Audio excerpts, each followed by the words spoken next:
Qual a contribuição do cristianismo na educação ao longo da história? Tenho a impressão, quero estar errado, que nosso sistema educacional, aparentemente, ele se tornou muito ideológico. Alguém já disse, inclusive, que hoje os nossos jovens não saem mais formados, eles saem doutrinados. O que é a escola sem partido?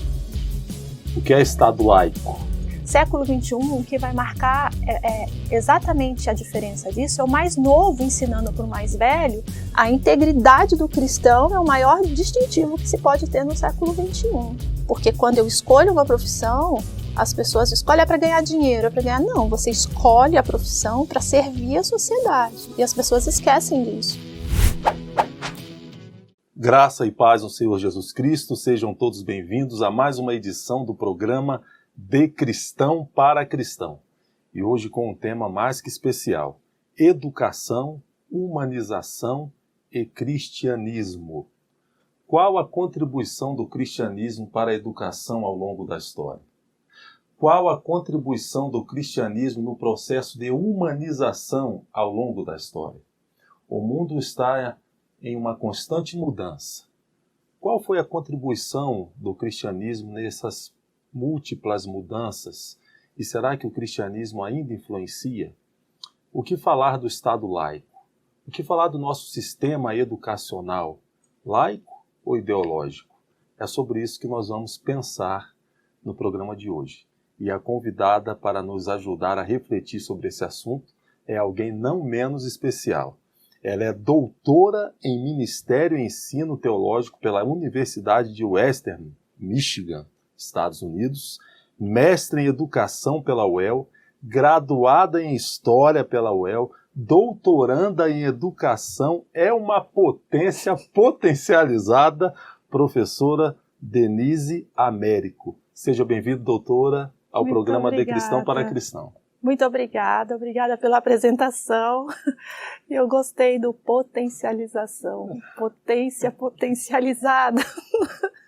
Eu sou uma professora, eu acho que isso é importante que as pessoas saibam. Eu gosto muito do que eu faço, dou aula há bastante tempo e dou aula por escolha. Ninguém me mandou dar aula ou escolher essa profissão. Eu escolhi isso, eu tinha 14 anos de idade e a escola onde eu estava estudando era uma escola de base religiosa, uma escola de freiras.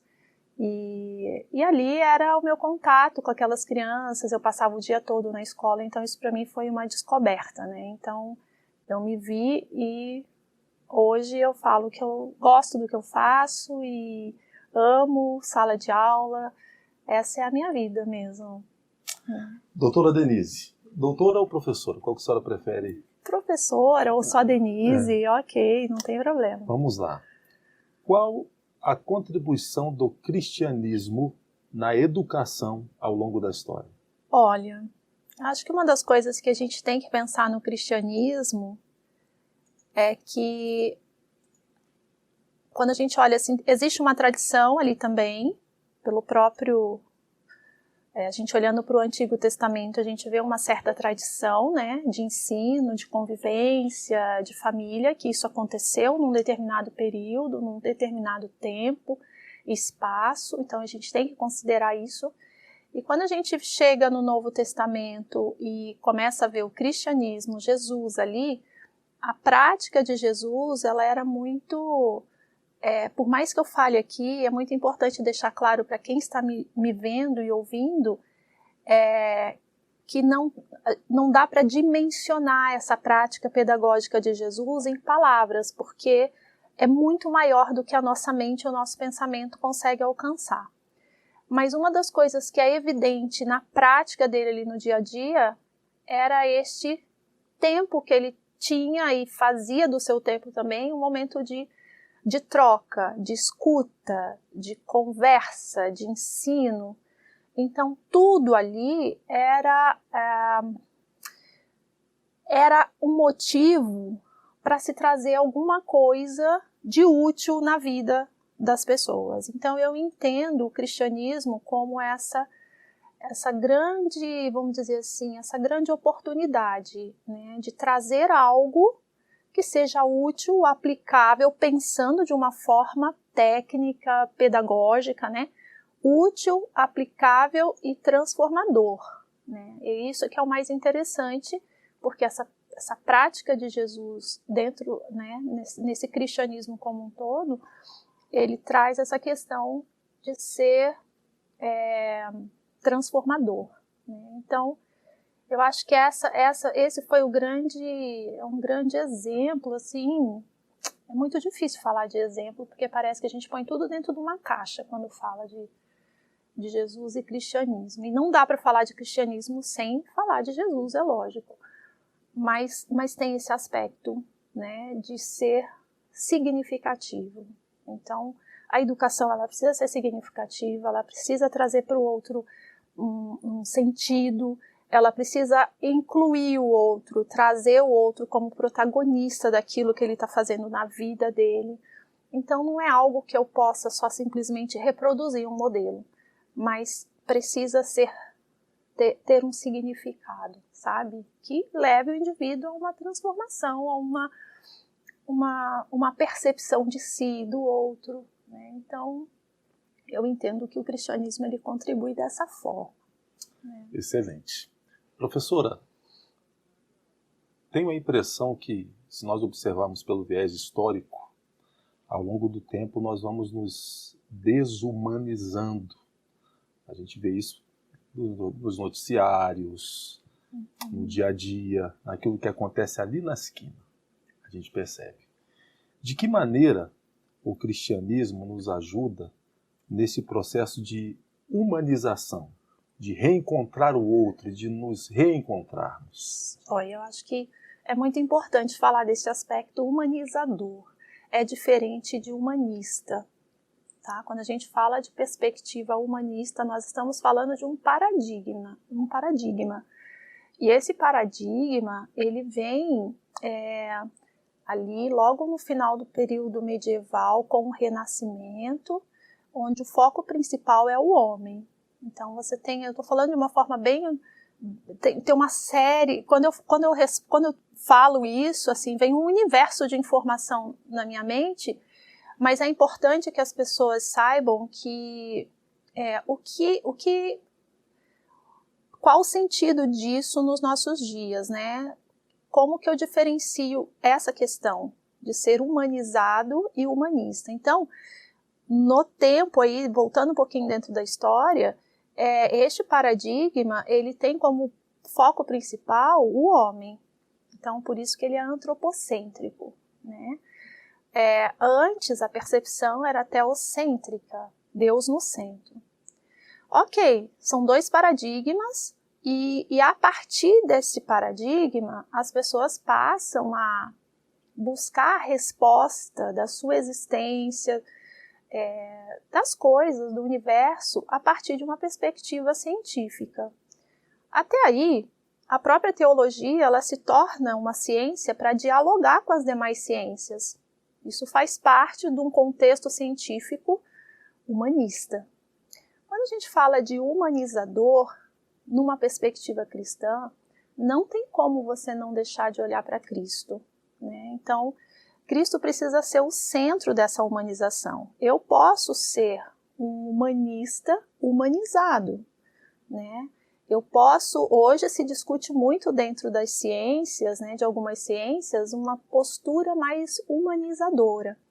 Você olhar para o outro como um ser humano, um indivíduo, né? Ah, mas Denise, ninguém olha as pessoas como um ser humano? Vou dar um exemplo aqui bem simples, que é muito comum as pessoas falarem e comentarem. Por exemplo, tem pessoas que vão ao médico e reclamam da conduta de um médico ou de um outro profissional da saúde, né? Porque nem olhou, nem escutou. E quando vai num outro profissional ou num outro médico, que o médico olha, escuta, dá atenção, isso é uma relação mais humanizada. A professora que escuta o aluno. Só que eu posso fazer isso de uma perspectiva antropocêntrica, vamos dizer assim, humana, humanista. E quando a gente é cristão, ou quando a gente tem uma perspectiva, uma cosmovisão cristã, é muito interessante que esta percepção não dá para eu fazer por mim mesma, né? Cristo, ele precisa ser essa minha uma referência, mas é muito mais do que uma referência humanizadora. Então, na minha tese agora do doutorado, eu falo desse Jesus homem, porque sempre falamos do Jesus, né, Filho de Deus, Jesus que ressuscitou, vários aspectos, mas o Jesus homem. O que a gente acaba esquecendo quando a gente lê a Bíblia é que Jesus era um homem que andava no meio das pessoas, Filho de Deus. Então, trazer esse aspecto humanizador, né, para as relações, nessa perspectiva cristocêntrica, é muito importante. E eu só posso fazer isso, e só tenho como fazer isso, quando realmente eu estou rendida a isso, rendida ao entendimento de que é Cristo que rege, é Cristo que está em mim.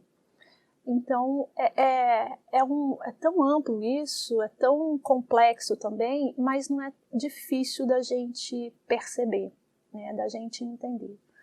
Então, essa humanização hoje, século XXI, ela se faz assim, urgente, principalmente dos cristãos, né? Olhar com misericórdia, olhar com acolhimento, olhar vamos dizer assim, com amor, né? Então isso é necessário, isso humaniza, isso aproxima. E é este olhar que Jesus vai ensinando, né, ao longo da sua caminhada, da sua vida ali com os discípulos. Ele vai mostrando esse lado, né, de cuidado, de acolhimento, de atenção, de escuta. E hoje isso é muito necessário, né? Quando a gente fala de educação, é aquele professor que está ali, né, que percebe, que tem essa sensibilidade em relação à necessidade daquele aluno, independente de etnia, de cor, independente de qualquer coisa, né, mas de acolhimento necessário que todos nós precisamos, é a nossa condição, né, nós somos humanos e isso faz parte da nossa base, da nossa, vamos dizer assim, uma das nossas necessidades humanas, né, esse cuidado. O Dr. John Stott fez uso de uma expressão em um de seus livros: nosso mundo é complexo. O pensamento cristão neste mundo complexo, ele é distintivo? O nosso mundo é muito complexo.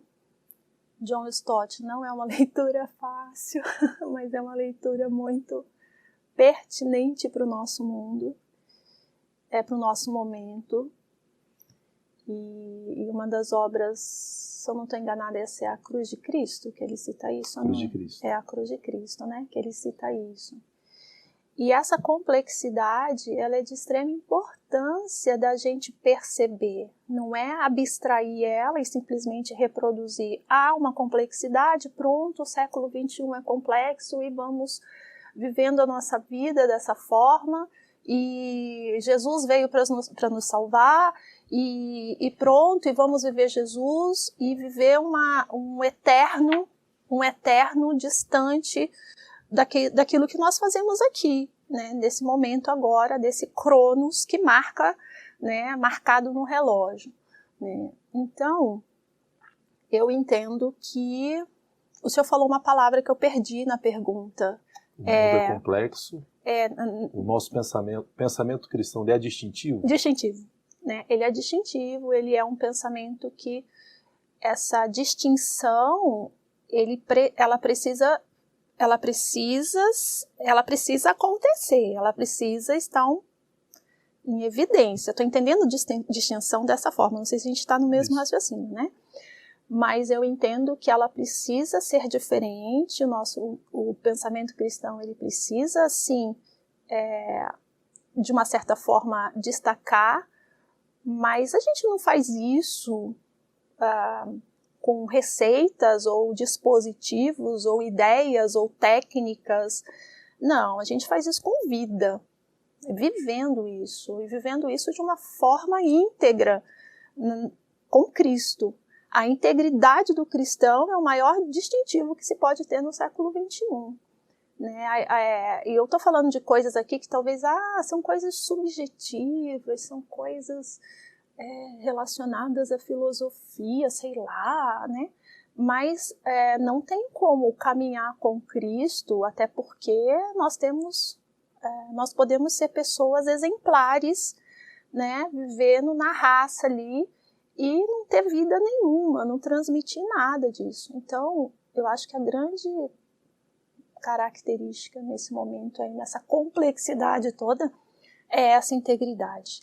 É você poder viver aquele cristianismo honestamente, se reconhecendo, né, como dependente dessa graça de Deus, da misericórdia de Deus, e uma dependência, não é uma dependência egocêntrica ou egolatra, nem existe essa palavra, mas eu estou focando aqui no ego, né? De autopiedade ou de autocomiseração, não é nesse aspecto, mas na condição de pecador. Eu vi uma frase hoje, que eu fiquei pensando nela, e a frase assim, que todo mundo fala por aí um monte de coisa, e a frase era assim: pecador bom é aquele que é morto. Quer dizer, a minha condição de morrer para o pecado mesmo, né? Pecador bom é aquele que morre exatamente para si, né? E reconhece que Cristo ele precisa ser esse centro mesmo, né? Isso não é fácil. Eu, como professora, faz mais de 30 anos que eu dou aula e não é uma coisa fácil. Eu tenho que me ver o tempo todo ali no dia a dia com os meus alunos e com uma consciência de que eu sou formadora de opinião, independente de qualquer coisa. A minha profissão já me coloca nessa condição. E eu tenho filhas, né? E eu também preciso ser autêntica em tudo isso. Então, eu vivo as coisas que eu tenho que viver no dia a dia. Não é fácil, ali, é com Cristo mesmo, é clamando Ele, porque não é só ensinar o filho dos outros, mas eu tenho as minhas filhas dentro da minha casa e que elas sabem quem eu sou de fato, muito mais do que qualquer coisa. Então, hoje, o meu grande desafio é essa autenticidade no Senhor mesmo, como ser humano, né? Me distinguir de um mundo que me coloca em rótulos, me dá, vamos dizer assim, nomes, me classifica ou me desclassifica de alguma forma, e sendo cristã. Então, eu não tenho, assim, talvez as pessoas que estão me vendo aí, me ouvindo, falem assim: nossa, ela vai dar alguma resposta. Não, eu nem tenho e nem quero dar resposta na vida de ninguém, não posso fazer isso, mas existe a resposta, né? E essa resposta é responsabilidade de cada um de nós, quando a gente anda com Cristo, né? Porque eu vou prestar contas disso, né? Então não é uma situação confortável para o mundo atual, mas é muito bom andar em paz. É muito bom quando eu escolho e me diferenciar de tudo isso e andar em paz. Eu acho que isso é um outro lado também de você se diferenciar, né, de tudo que está acontecendo. Professora, a senhora possui um doutorado, está caminhando agora para um segundo doutorado, já possui um mestrado, possui inúmeras especializações, ou seja, a senhora já convive no meio acadêmico. Uhum. Muito bem, nesse mundo complexo e plural, eu faria esse acréscimo, nesse mundo complexo e plural, em sua opinião, pergunta bem pessoal agora, em sua opinião, o testemunho cristão, ele tem sido influente? Se sim, Quão influente tem sido? Uhum. Eu posso ter tudo isso. E eu vou falar que tudo isso fez e faz parte da minha caminhada profissional. E quanto mais a gente vai caminhando profissionalmente, vai vendo algumas coisas, eu falo que é o que está lá no livro de Eclesiastes mesmo. Né? Algumas coisas se tornam, fala, nossa, tudo vaidade, né?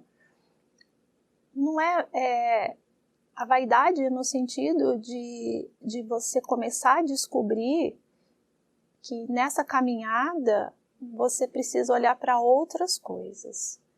E estas outras coisas, elas vão se tornando muito maiores, né? Então, principalmente quando a gente tem uma profissão que trabalha diretamente com o ser humano, com o indivíduo. E eu consigo, assim, dentro da minha profissão, distinguir muito claramente as mudanças que aconteceram dentro da educação a partir das pessoas. E eu falo para os meus alunos, cada ano que eu entro numa sala de aula para dar aula, a experiência é única, ela é ímpar, porque aquele grupo nunca é igual. E esse é o grande desafio. Esse é o grande desafio mesmo, pastor. O testemunho, no sentido da honestidade, primeiro, comigo mesma e com Deus, e também da honestidade com aqueles meninos, aquelas meninas que estão ali, aqueles moços, né? Aquela criança, eu sempre dei aula para criança, para adolescente, adulto, enfim. E isso se faz de uma forma muito importante, né? Nas mínimas coisas. Ah, você não erra, você é a professora exemplar? Não. Né? Semana passada eu fiz uma lambança com os meus alunos, com coisas que eu tinha que ter entregue para eles, e eu me perdi na data, eu me perdi com tudo, e eu fiz a lambança. Então, é nesse momento que eu falo, Senhor, nas mínimas coisas eu preciso muito da sua ajuda. E foi interessante, porque eu conversei com os alunos, falei, alunos, é o seguinte, eu fiz uma coisa pensando uma coisa e era outra. Não é nada que prejudicou ninguém, nada que... Mas, na perspectiva de algumas pessoas, eu poderia estar sendo rotulada, ai, uma cristã, que péssimo testemunho. Eu acho que aquilo ali, Deus me deu uma oportunidade de humanizar aquela situação e falar, queridos, olha, eu fiz uma lambança, vou arrumar a lambança que eu fiz, que não foi nada tão grave assim, mas... E falar para o meu chefe, olha, eu sei que tem algumas regras aí na instituição e eu não pude colocar isso da forma como era para pôr. Então, eu estou arrumando o que eu fiz. Não, olha, e foi legal, porque aí eu tive um feedback muito interessante. Professores falaram assim, professora, fica tranquila, a gente sabe que as coisas estão caminhando, as coisas estão dando certo. Isso foi um feedback muito importante para mim, porque é nessa condição que nos encontramos, sabe? Um dia você vai dar certo uma coisa, outro dia não vai, mas a nossa atitude, ela precisa ser uma atitude coesa com aquilo que eu creio, com aquilo que eu penso. Né? Eu não vou sair esmagando as pessoas, e às vezes um olhar, né? Às vezes uma forma de responder você esmaga, mas o que é mais importante nesse momento? Retoma, refaz. Eu acho que isso é um princípio que a gente não pode abrir mão, né? De andar com Cristo e ter essas posturas, né? Avaliar, nem sempre dá vontade de fazer isso, às vezes eu tô brava assim, e eu falo que eu prefiro fazer a coisa para não ter que voltar para pedir desculpa. Né? Isso é um orgulho. Né? Isso é uma forma de ser orgulhoso demais. Isso não está certo. Então, são coisinhas que o testemunho, neste momento em que estamos, onde as pessoas estão sempre querendo ter êxito, querendo estar em evidência, ser bem-sucedidas, ou pessoas que querem ser felizes 100%, porque as redes sociais, os aplicativos, os dispositivos que nós temos, ele passa essa situação, essa imagem, né? quando você vê um lado da pessoa de falha, de erro, se torna até uma novidade. E a gente também não pode fazer disso um distintivo. O que a gente precisa é saber desse compromisso, né, dessa caminhada e de uma forma... Por isso que os anos são bons, sabe, pastor? Passar os anos assim, você ir envelhecendo assim, né? Aí você começa a ver que é tudo vaidade por esse sentido, porque a gente vai caminhando. Quem dá essa dimensão é Cristo, não é estudo, não é título, não é, vamos dizer assim, relações importantes, sabe? Tudo isso é legal, mas no final das contas, ali, a hora que chega ali o tete a tete com Deus, o que conta é a essência mesmo, sabe? Aquilo que você é. Né? Perfeito. Professora, tenho a impressão, quero estar errado, que nosso sistema educacional, aparentemente, ele se tornou muito ideológico. Alguém já disse, inclusive, que hoje os nossos jovens não saem mais formados, eles saem doutrinados. A senhora, como professora, concorda com essa afirmação?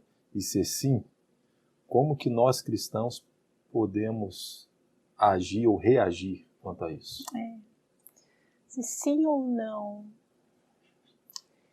eu penso assim, essas discussões ideológicas, isso não é do nosso tempo, elas ganham potência neste momento, porque a gente vive o século XXI, um século de guerras de narrativas, isso já é caracterizado dentro de pesquisas, enfim, até por conta aí de vários nomes que as pessoas cientificamente dão, né? Uns concordam, outros não, com pós-modernidade, modernidade líquida, pessoas que falam que não é uma pós-modernidade, mas é uma modernidade às avessas, enfim, uma série de nomenclaturas. E esse é o momento que nós estamos, né, de guerras de narrativas aí.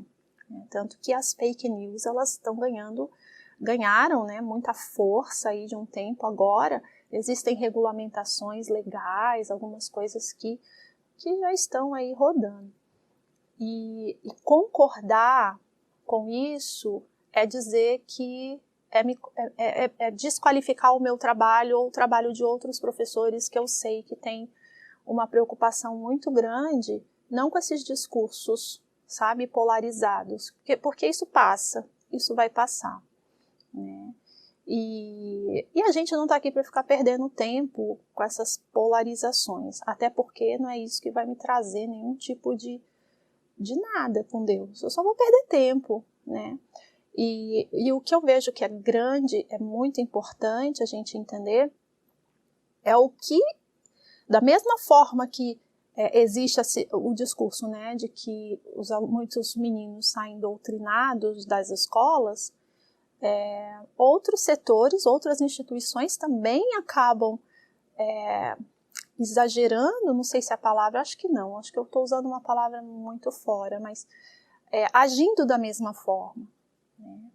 Então isso me preocupa um pouco, porque quando eu vejo que a pessoa fala, entra na escola, vai sair doutrinado, é como se eu negligenciasse toda a estrutura escolar e legal de prestação de contas, de documentos, de relatórios, de legalização de escola. Né? Então existe essa preocupação.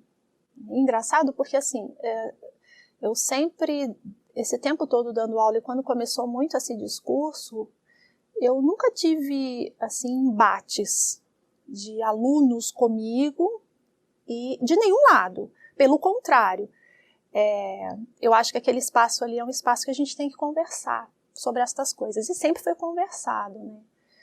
E teve gente que não, eu vi colegas que não foram felizes nas discussões. Mas eu acho que o ponto principal é um passo para trás. Por que esse indivíduo que está chegando ali, como foi essa caminhada, passando por várias instituições, família, às vezes igreja, própria escola, chegou tão exposto ao ponto de não ter uma crítica ou não ter nenhum tipo de avaliação daquilo. Então isso é um problema da educação. Eu vejo assim que a educação, aí volta de novo para a educação, um aspecto educacional de não fazer o indivíduo pensar na sua situação, seja ele um cristão ou não. Agora eu estou falando de uma sala de aula onde tem vários alunos, não estou especificando se é cristão ou não, mas uma sala de aula com vários alunos, eu preciso proporcionar que aquele aluno pense, que aquele aluno raciocine a sua existência. Por que eu estou aqui? Qual é a relevância da minha existência? Qual a utilidade da escolha da minha profissão? O que eu vou fazer com a minha profissão na sociedade? Porque quando eu escolho uma profissão, as pessoas escolhem para ganhar dinheiro, para ganhar... Não, você escolhe a profissão para servir a sociedade. E as pessoas esquecem disso. Por isso que se faz juramento, né? O juramento na hora da formatura e tudo. Então eu acho que precisa de mais conversa, precisa de mais diálogo nos espaços para acontecer isso. Muitos meninos não têm esses diálogos dentro de casa, conversa aberta, assim, que eu falo de reflexão. Eu tenho 3 meninas em casa e as 3 a gente conversa muito, principalmente nestes aspectos políticos, porque o meu marido, ele tem e gosta dessa área política. E eu falo assim, eu não gosto de política. Não, a minha existência já é política. O fato de eu existir já é um ato político. E como professora, mais ainda. Então eu entendo dessa forma, que existe aí alguns pesos sendo atribuídos aí, que a gente tem que ter um certo cuidado, olhar, porque tem muitos professores sérios, tem escolas sérias fazendo trabalho relevante e sem pender de um lado para o outro, né? Eu acho que isso é até exaustivo, enfim. Nessa temática educacional, algumas expressões que são muitas vezes utilizadas são expressões que muitos daqueles que estão nos ouvindo agora pode ser que desconheça, não saiba o seu significado. Por exemplo, o que é escola sem partido? Uhum. O que é Estado laico? Uhum. Então vamos aproveitar a presença da doutora aqui para que ela nos dê essa explicação. O que é a escola sem partido? O que é o Estado laico? E o que dizer, professora, aproveitando a pergunta, porque o Estado é laico, mas a figura do professor não é. Não. E muitas vezes o que nós vemos é o professor, no exercício de sua função, fazendo alusões a ideologias para seus alunos. Como nós podemos lidar com essa situação em sala de aula? Então são 3 perguntas. Tá. O que é a escola sem partido? O que é o Estado laico? E qual deve ser a nossa postura diante de uma exposição do professor, exposição esta ideológica? Aí o senhor me fala se eu perdi a linha de raciocínio, tá porque é muito fácil. A gente vai falando uma coisa e é igual janela no computador. Você abre uma que leva a outra, que leva a outra e a outra. Enfim, o Estado laico, essa discussão, ela começou, na verdade, se eu não estou enganada, com um ex-procurador, um procurador do Estado de São Paulo, porque ele é um cristão, um católico, e ele começou a não ter algumas percepções muito positivas ali dentro da escola, na experiência com os filhos. E aí ele cria um projeto para realmente essas discussões serem evitadas. Eu estou falando de um jeito bem simples e assim, bem superficial também. E apresentou esse projeto que foi interpretado de várias formas. Foi interpretado como uma censura, o que está sendo explicado na escola. Aí isso movimentou um pouco o lado conservador de algumas famílias. Isso potencializou, é muito importante entender que isso potencializou numa discussão política. Não foi numa discussão numa esfera social, enfim, né? Mas foi numa discussão política e alguns partidos acabam se apropriando desse discurso para eleição, para uma série de coisas. Dentro dessa perspectiva, esse projeto foi arquivado, né, porque a discussão foi tendo vários desdobramentos, e isso foi arquivado. Por que foi arquivado? Porque era um universo de informações e de realidades que a escola vivencia e que muitas vezes não dá só para você criar uma lei e tudo se resumir a uma lei. Então você tem que avaliar todo o aspecto social, porque isto é uma característica do direito, da lei. Você não pode criar uma situação que vai beneficiar um determinado grupo e excluir outro grupo. Principalmente quando você fala de constituição, de democracia, num país com um princípio democrático, né?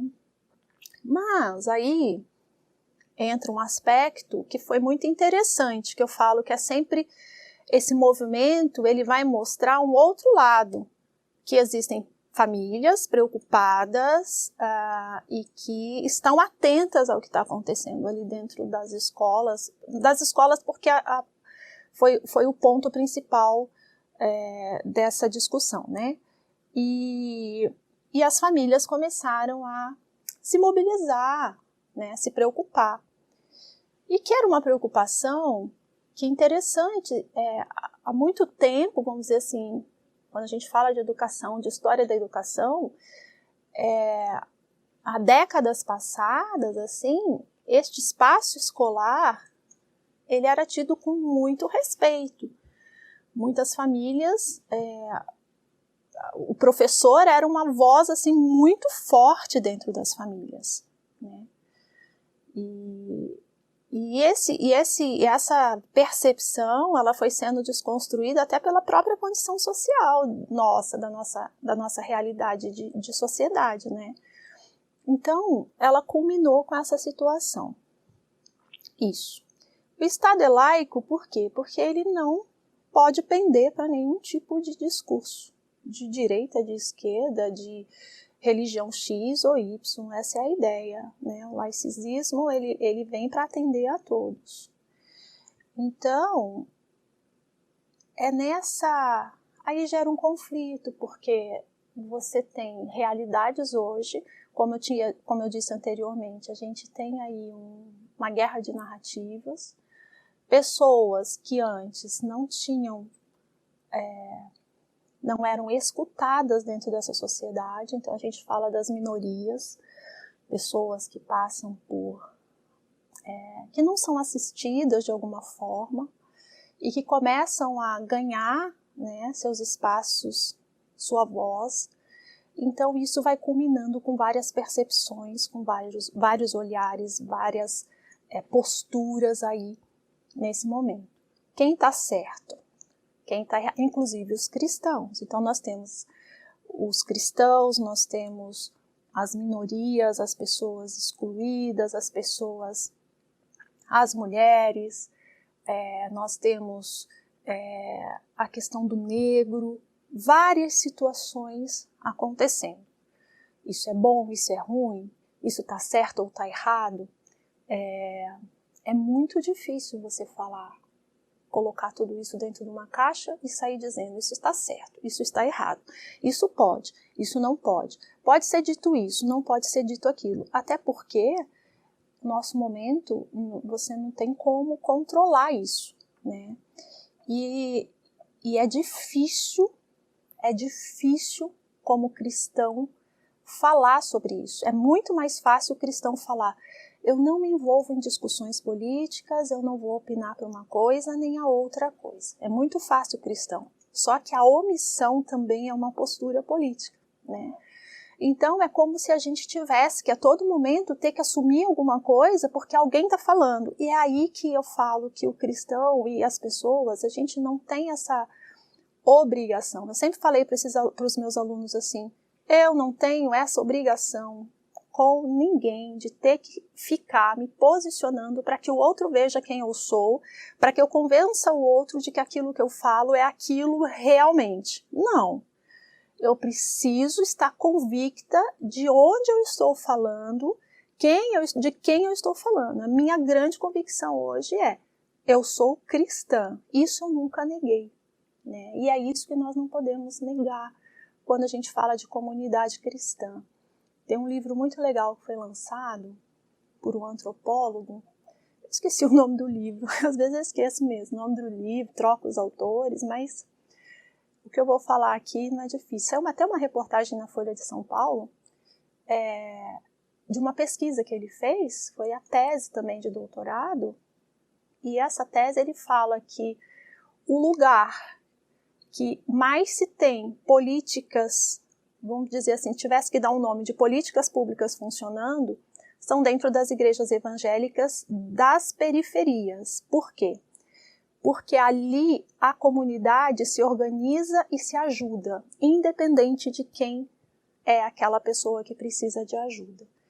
Então ele traz um aspecto muito positivo da igreja evangélica hoje no Brasil, de forma muito relevante, que nós precisamos dessa fala hoje, mostrar a relevância desses trabalhos que vão acontecendo, de significado e sentido dentro da sociedade, né? Do que ficar debatendo e separando, excluindo, juntando, sabe? Eu acho que, de novo, eu acho que a gente acaba deixando de fazer coisas importantes e relevantes, e eu perdi um pedaço da pergunta.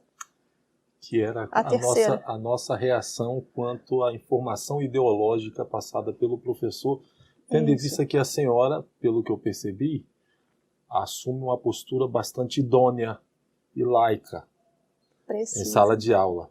Mas, se formos sinceros, nem todos os seus pares vão agir dessa maneira. Na condição de aluno, quando eu me deparo com um professor e tenho essa percepção que o que ele está dizendo ali é uma ideologia, qual deve ser a minha postura? É legal, pastor, o senhor está falando isso, porque é muito interessante, porque o nosso público na sala já está mudando, entendeu? Então, ação e reação. O que vai acontecer é que, se tem alguém ali que não concorda e se posiciona, isso já está acontecendo. Eles vão se colocar. E eu acho que esse é o sentido realmente, se a gente tiver que dar um nome aí, vamos dizer assim, social, político, neste momento, cristão ou não, vamos dizer assim, esse é o sentido democrático, entendeu? O indivíduo está ali, o professor falou, eu já tive um questionamento assim, foi muito interessante, eu acho que umas 2 vezes, quando começou essa discussão. Né? Eu já volto a completar o raciocínio que eu comecei, que é o seguinte, um aluno falou assim para mim, professora, mas a senhora sabe, né, todo mundo que é formado em história é marxista, né, é de esquerda. Eu olhei assim e falei, mas quem disse isso? Por que você está falando isso? Não, porque a senhora até porque fez referência à faculdade aqui na cidade, né, onde eu me formei. Eu falei assim, não, engraçado, porque se tem uma coisa que a gente precisa perceber é que a história, ela é de extrema riqueza e de importância para o reino de Deus. Quando eu fui fazer porque a minha intenção era missionária. E a história me abre portas para isso, em qualquer lugar no mundo que eu quiser entrar como historiadora, eu posso. Né? Então isso é uma coisa importante de considerar. Agora, afirmar que é sempre assim, não. Então, aquele ali foi um embate de alguém vindo que tem a mesma percepção que a minha. Mas ele estava ali num questionamento em relação à minha formação e à minha cosmovisão, né? Que foi constituída. Então, quando eu falo assim, esse professor, por isso que eu falo que é muito importante as instituições, a família, né, a própria igreja debater estes assuntos de uma forma aberta. Por quê? Porque este menino, essa moça, este rapaz que chegar na sala de aula, ele vai saber se posicionar e conversar. Ele vai questionar. E este professor que de uma certa forma tenta ou busca ou faz isso com alguma intenção ou com algum sentido, ele vai precisar responder esse menino. Ele vai precisar também, só esse ato de questionamento, isso já cria um movimento diferente dentro deste espaço sala de aula. Já cria um movimento diferente, já é assim, próprio da profissão do professor, você ter que refletir aquilo ali. Passou disso, aí vira uma coisa pessoal. E eu falo para os meus alunos, a minha relação com vocês é uma relação de professora, humana, a gente está aqui, mas eu preciso prestar contas do que eu faço para vocês e vice-versa. Vocês precisam me dar a resposta. Né? Então eu percebo assim, que existe, mas que a gente vai precisar, no reino de Deus, aprender a lidar com isso. Né? Excelente. Professora, a senhora é especialista em História do Cristianismo, uma de suas especialidades. Muito bem. É possível nós percebermos, ao longo da história do cristianismo, uma mercantilização da fé por parte dos cristãos, principalmente pós-Constantino? Pós-Constantino, aí a gente pega Constantino, que institucionaliza, ou seja, oficializa a fé cristã como uma religião, né? Religião ali daquele momento. E isso foi bom e foi ruim, né? Porque você, ao mesmo tempo que você oficializa, você também tem um aspecto muito interessante, que é o aspecto da religião, né? Você pode se tornar um grande religioso de nome, né? E eu acho que é muito interessante a gente ver o mover de Deus na história. O mover de Deus. Quando eu dou aula para os meninos na teologia, eu falo disso. Quando eu dou aula para os meninos que não é curso da teologia, no direito, outro curso assim, eu falo que eu trato das duas percepções. Eu falo, quando a gente olha para a ciência, a história tem um movimento que as pessoas tentam mensurar isso e método científico nenhum consegue mensurar esse movimento. Humano, geográfico, espiritual, não consegue. Mas aí eu trago o outro lado para eles. Eu falo, quando a gente põe essa percepção numa ótica mais espiritualizada, numa ótica de uma percepção cristã, ou numa ótica onde as pessoas buscam uma resposta, uma mais sensibilidade, a gente começa a perceber que há um mover diferente, há algo que as coisas vamos dizer assim, vão acontecendo. Então, nada está fora do controle de Deus, até porque o tempo é algo, o nosso tempo, o cronos, o marcado, ele não está fora de Deus, ele está dentro de Deus, dentro do eterno. Né? Então, Deus é o eterno. Então, quando a gente olha o eterno, a gente esquece aqui que as coisas estão caminhando debaixo dessa percepção dele. E aí é que eu acho que é muito interessante, porque quando a gente quando a gente olha para Constantino e que institucionaliza tudo isso, eu vejo que de um lado a coisa fica muito material, muito aqui, como se isso fosse o dispositivo legal para você chegar no céu e alcançar o que todo mundo deseja, a eternidade, o eterno. E, ao mesmo tempo, aquilo ali não modifica um cenário que já vem muito antes aí, que vem do eterno do Senhor, lá muito antes do Éden, da existência do Senhor, que tudo está debaixo do poder, da autoridade dele. Então, é como se... Eu vou falar uma coisa aqui que tem que ter muito cuidado para falar, senão eu já posso ser interpretada de outro jeito, né? Esse risco eu já estou correndo mesmo. A gente tem que ter muito cuidado, que é o seguinte, é o fato de achar e pensar, não mudaria nada. Assim, não mudaria. A Igreja do Senhor não deixaria de existir ou passaria a existir mais ou menos por conta de uma decisão, né, de um imperador. Agora, lógico que as pessoas tiram proveito. Esse indivíduo, a nossa natureza, é a natureza caída. Eu não posso pensar num mundo redimido sem Jesus. A remissão só há em Jesus. Então, quando eu penso em Constantino, um homem, ele tinha interesses políticos, ele tinha uma intenção ali. Assim como muitas pessoas têm uma intenção, usam daquele espaço para esse mercantilismo. Isso é muito sério.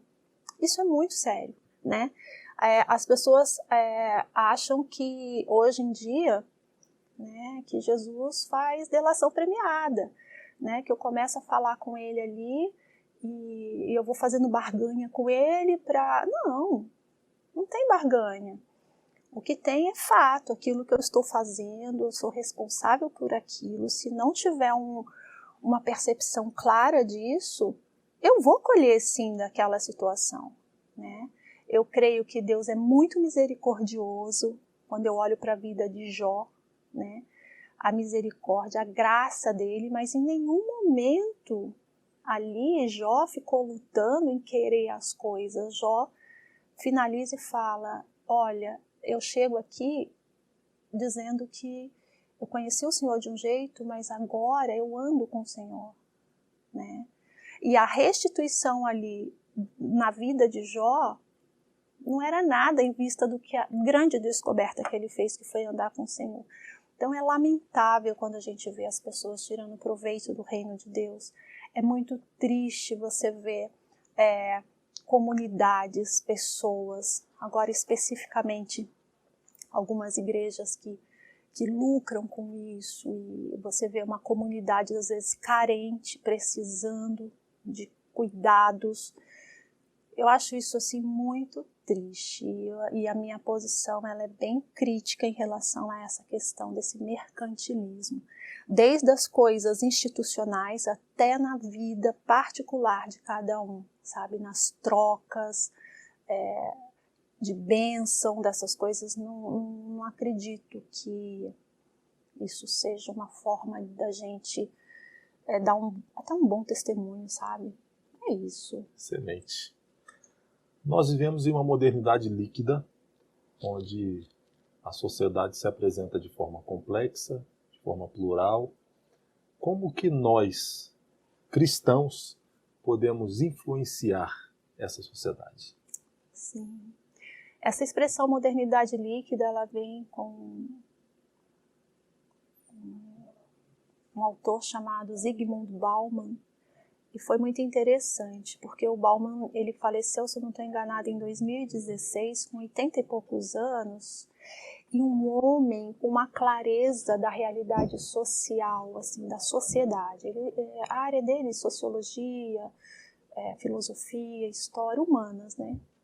E eu falo para os meus alunos, assim, que o Bauman, ele era um homem com uma lucidez que muitos de nós, né, jovens, pessoas, não tinha e não tem a lucidez que ele tinha de perceber essa questão social, dessa liquidez. Liquidez por quê? Porque o líquido toma a forma de qualquer recipiente e ele também se esparrama na mesma proporção. Se não tem recipiente, ele também se espalha, né? Então ele toma a forma do momento.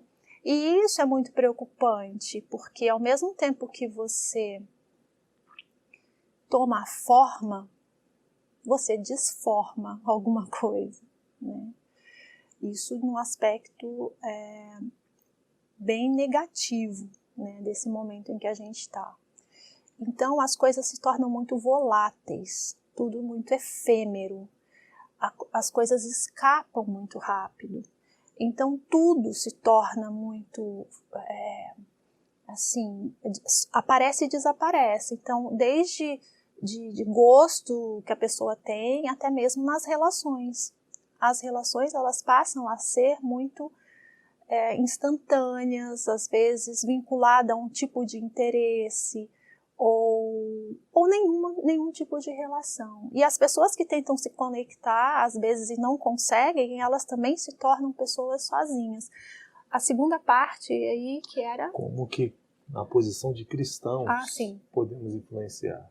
Como é que a gente pode influenciar? Eu vejo que, aí eu falo que Deus é muito interessante, assim, nesse aspecto nossa, é muito bom pensar que Deus, ele traz aquilo que é essencial numa sociedade e que nós vamos abrindo mão sem a gente perceber, que é o que o outro pode me ensinar. Cristianismo não se faz sozinho. O sentido do cristianismo é o outro. Então, eu vejo que essa é a grande máxima do cristianismo, você saber que você precisa do outro. E este outro, o que ele agrega? Mas não é o outro que eu acho que é.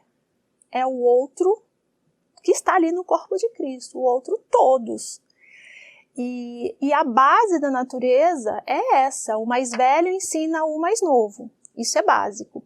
Século XXI, o que vai mudar nessa relação do mais velho que ensina para o mais novo, e assim sempre foi, né, as gerações aprendendo sempre com a geração anterior, século XXI, o que vai marcar exatamente a diferença disso é o mais novo ensinando para o mais velho, porque nós temos aí a questão da tecnologia.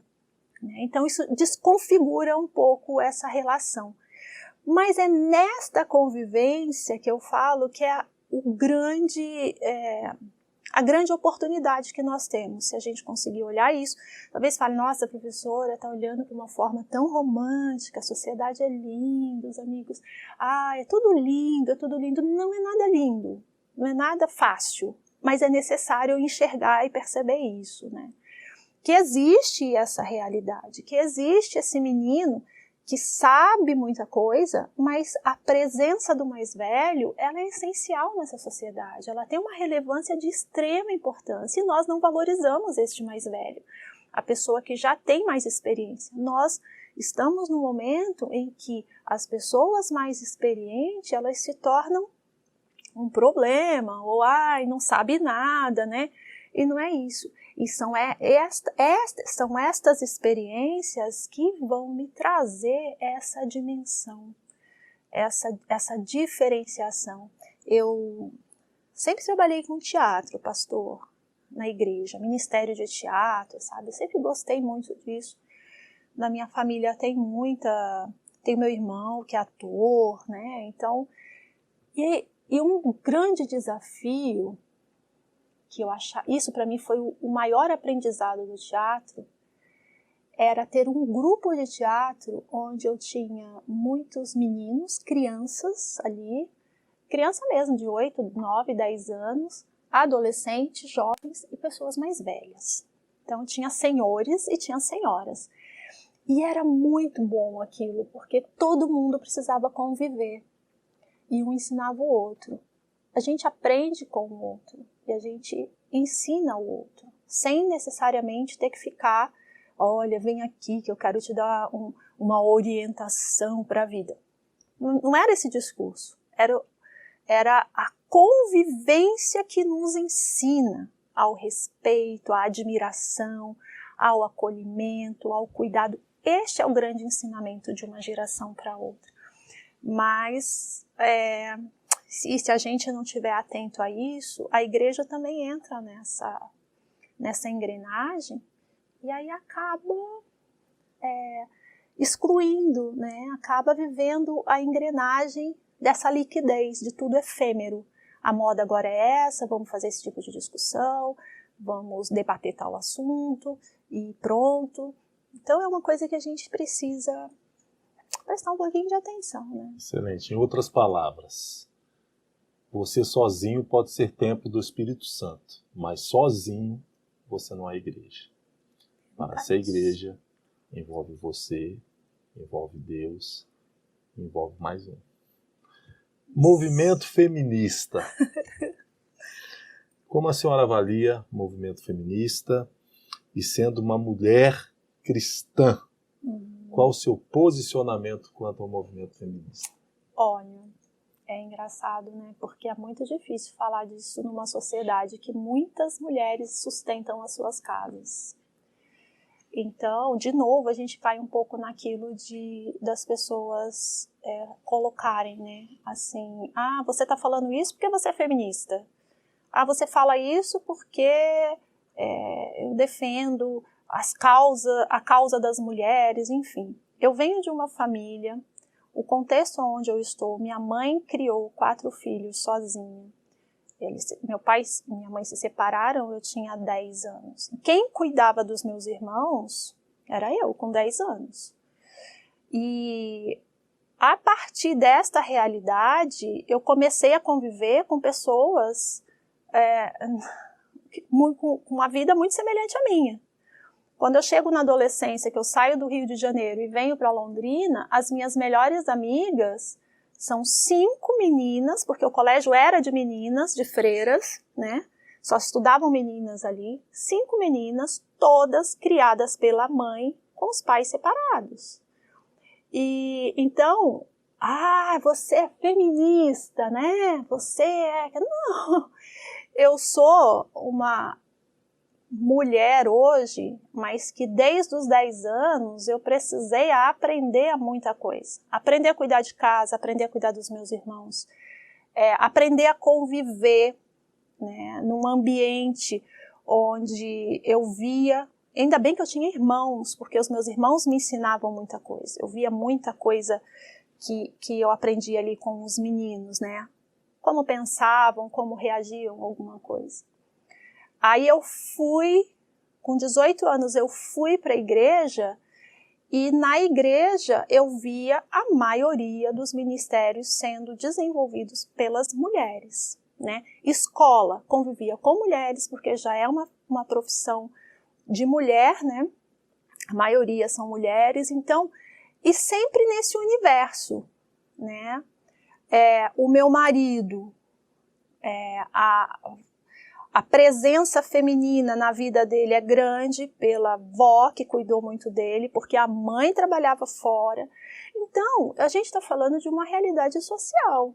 A gente está falando de uma realidade de Brasil onde muitas mulheres são sustentadas, sustentam suas famílias. A exceção, às vezes eu brinco, e eu vou falar isso aqui agora, não me interprete mal, eu falo, o meu sonho era ser dona de casa. Só ser dona de casa. E não estou desmerecendo aqui o papel da dona de casa, pelo contrário, dá muito trabalho.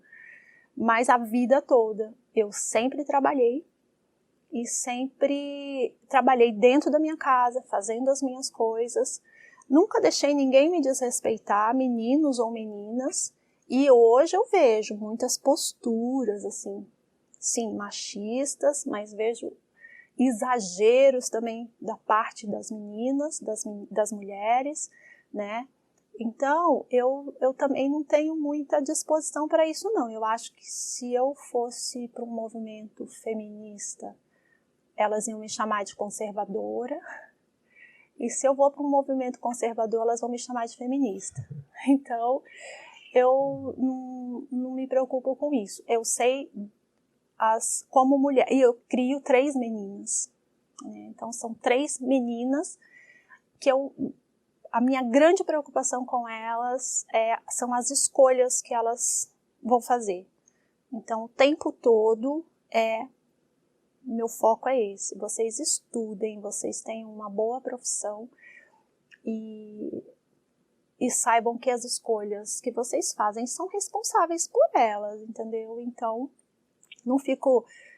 E outra coisa, em casa, como está todo mundo dentro de uma casa e eu não tenho ninguém, assim, não tenho uma funcionária ali para me ajudar e eu trabalho fora, eu estudo, eu cuido delas, uma das coisas que eu sempre falo, olha, a gente precisa ser funcional na sociedade, ser útil, e dentro de casa a gente começa isso. Então uma lava, ajuda, outra vai fazer uma coisa, vai fazer outra, todos que estão ali, inclusive meu marido, né? Então, ele lava a louça, eu faço uma coisa, isso é funcional. Então, no momento que nós estamos, a sociedade brasileira, a realidade da sociedade brasileira, e a forma como isso se configura, a gente tem mais é que um ajudar o outro, seja homem, mulher, sabe? A gente precisa ter essa clareza, né? Agora, os movimentos existem, eles vão sempre existir. Isso não é uma coisa só do nosso tempo, mas isso é coisa que já vem de algum tempo, vem no mundo, né? São relevantes? Eu acho assim, relevante para quem? Para um grupo específico ou para uma maioria? Eu sempre coloco essa questão. O que eu estou movimentando aqui vai trazer benefício para quem? Para mim? Só para mim? Não. É uma lei, uma coisa que vai criar um impacto para uma minoria e a maioria. Como que nós olhamos para isso? Então, as minhas posições, as minhas discussões, elas giram em torno desse tipo de fala. Excelente. Professora, existe uma pergunta que nós fazemos a todos os convidados do programa. O programa tem como tema De Cristão para Cristão, e todos os convidados que por aqui passam, nós concluímos a entrevista com esta pergunta. Doutora Denise, o que é o Evangelho? Olha, a dimensão é tão grande, não tem como não me emocionar, porque eu falo que o Evangelho, eu conheci a Cristo com 18 anos e eu já vi tanta coisa, sabe assim, e eu não sou a pessoa mais vivida desse mundo, mais experiente, a mais uau, não sou nada disso. Mas o Evangelho, ele é transformador mesmo. Esses títulos aí, todo que o pastor Dantas aqui falou, né? Doutora e tudo, eu vou falar para vocês que isso não começou cedo na minha vida. Eu nunca fui uma pessoa estudiosa. Não, sempre gostei de dar aula, como eu já disse. Mas eu fui aprender a ler mesmo, a buscar sentido e significado nas coisas a partir de quando o Evangelho entrou na minha vida. E ele entrou dentro de uma escola, né? Eu fui trabalhar num lugar que ali foi o momento em que eu conheci e de verdade tive uma experiência. Eu tinha uma amiga também, na época de escola, que a gente estudava junto. Uma dessas amigas aí, das 5 amigas, né, que eram criadas pela mãe. Ela me falava muito de Cristo, mas eu nunca me preocupava assim. Mas eu admirava muito a atitude dela, a postura dela comigo. Isso para mim era uma coisa que me chamava muito a atenção. E quando eu terminei, que eu fui dar aula, o lugar foi onde eu conheci e comecei a viver. A partir daquele momento que eu tive esse entendimento, a Bíblia, né, saber quem é Cristo, conhecer Cristo, foi incrível, porque ali eu comecei de fato a ler, a devorar a Bíblia. Então, enquanto as minhas amigas já estavam definindo faculdade e tudo, eu ainda estava nesse processo de descoberta de como ler, do que é pensar, do que é raciocinar, do que é você olhar para o mundo, saber que você está nele, que você não vai fugir dele, que você não tem como ir embora dele, mas que você tem que fazer diferença ali, como professora, como pessoa. Então, eu fui estudar, eu fui ler, eu fui buscar, mas sempre eu tinha... o meu foco era assim, Deus, onde o Senhor quer? O que o Senhor quer que eu faça agora? Para quê? Eu não quero ficar estudando tudo isso à toa, eu quero usar isso para alguma coisa, né?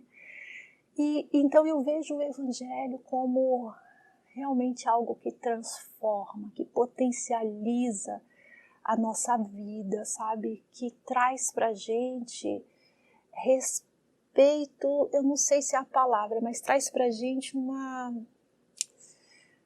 algo que, assim, se tudo acabar, nada acaba porque Deus está contigo, entende?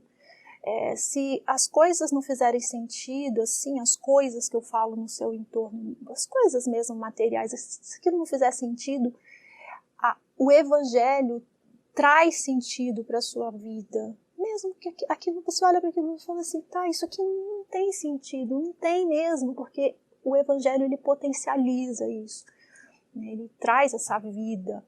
Então, é muito bom isso, sabe? É muito bom.